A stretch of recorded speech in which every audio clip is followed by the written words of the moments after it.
नमस्कार दोस्तों, कृषि ज्ञान में आपका स्वागत है। किसान भाइयों, आज हम बात करने जा रहे हैं गेहूं की फसल में लगने वाले फंगस कीट या माहू कीट के बारे में। किसान भाइयों, इस समय गेहूं की फसल में पूरी तरीके से बालियां निकल चुकी हैं और इस समय तरह तरह के फंगस जैसे कि माहू कीट और भी फंगस लगने का खतरा बढ़ जाता है और इस समय हमें स्प्रे करना बहुत ही ज़रूरी है।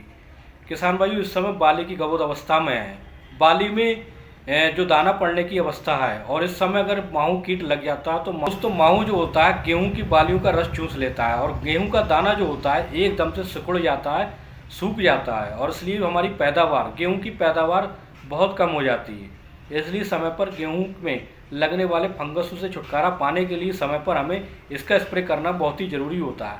इसके साथ किसान भाइयों, हमें कुछ ऐसी चीज़ों का प्रयोग कर सकते हैं जिससे हमारा दाना वजनदार और मोटा होगा।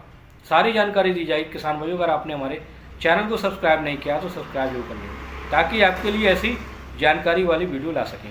गेहूं में दाने का भराव होना शुरू हो चुका है और इस समय गेहूं में काला माहू, भूरा माहू और तरह तरह के माहू जैसे कीट लगने लगे हैं।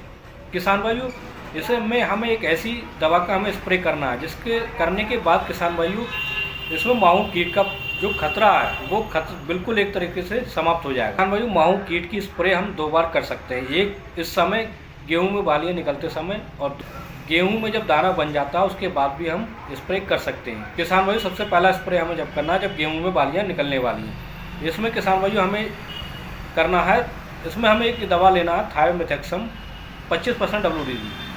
थायोमेथाक्सम 25% WDG लेना लगभग 150 से 200 ग्राम प्रति एकड़ के हिसाब से। ये दोनों प्रकार के कीटों पर अच्छा नियंत्रण करता है। भूरा माहू या काला माहू या बहुत ही अच्छा कार्य करता है। इसके साथ किसान भाइयों हम ले सकते हैं पोटास, जिसमें पोटास की मात्रा हो, जैसे NPK 0050।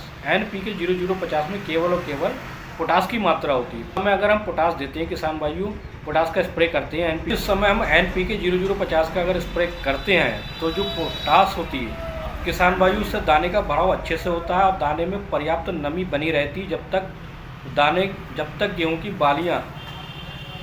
तक गेहूं पूरी तरीके से तैयार नहीं हो जाता, उसमें पूरी तरीके से नमी बनी रहती है और नमी के कारण दाने का भराव अच्छे से होता है और पोटास की जो मात्रा होती है दाने में चमकदार और वजनदार बनाती है।